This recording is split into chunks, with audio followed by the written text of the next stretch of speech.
Everyone, જય શ્રી કૃષ્ણ. આજે આપણે બનાવીએ છીએ સરગવાનો સૂપ. સરગવાને મરિંગો કહેવાય છે, ડ્રમસ્ટિક કહેવાય છે અને સરગવો બહુ જ સારું પ્રોપર્ટી હોય છે સરગવાના.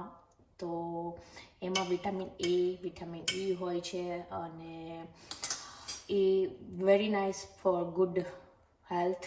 અને આજે આપણે બનાવીએ છીએ, જો મેં સરગવાને પાણીથી 3-4 વાર ધોઈ નાખ્યો છે અને હવે હું એમાં પિંચ ઓફ હળદર નાખીશ અને પછી હું કુકર બંધ કરીને હું એને 3 થી 4 સીટી વગાડી દઈશ.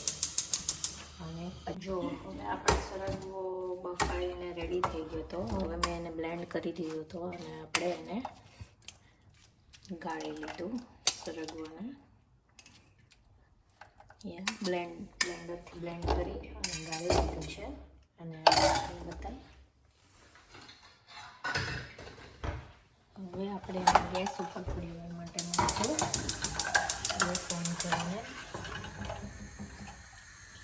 એમાં આપણે થોડુંક મીઠું નાખશું ટેસ્ટ પ્રમાણે. પછી આપણે થોડુંક બ્લેક પેપર નાખશું, મરી પાવડર, એ બી ટેસ્ટ પ્રમાણે. કોઈને વધારે ભાવે તો વધારે નાખી શકીએ. અને છેલ્લે આપણે એમાં લેમન નીચવીશું.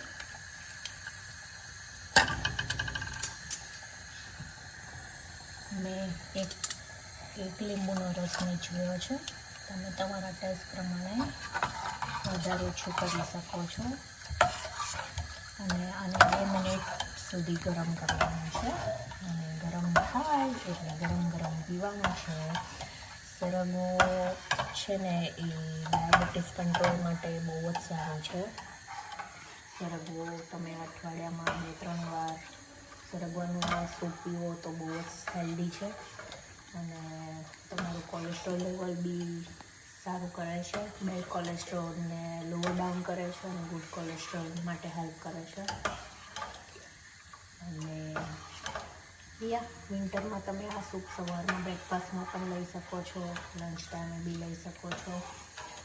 અને મારું સરગવાનું સૂપ રેડી થઈ ગયું છે. તમે ચિલ્ડ્રનને બી આપી શકો છો. અને ચિલ્ડ્રનને જો આ સૂપ ના ભાવે તો તમે એનો પાવડર કરી, સરગવાનો પાવડર કરી અને તમે 1 ચમચી રેગ્યુલર દાળમાં પણ મિક્સ કરી શકો છો, જેથી કરીને એ લોકોને ખબર ના પડી શકે ટેસ્ટમાં. અને જો ભાવતું હોય તો તમે આવી રીતે પણ પીવડાવી શકો છો. બહુ જ હેલ્ધી છે.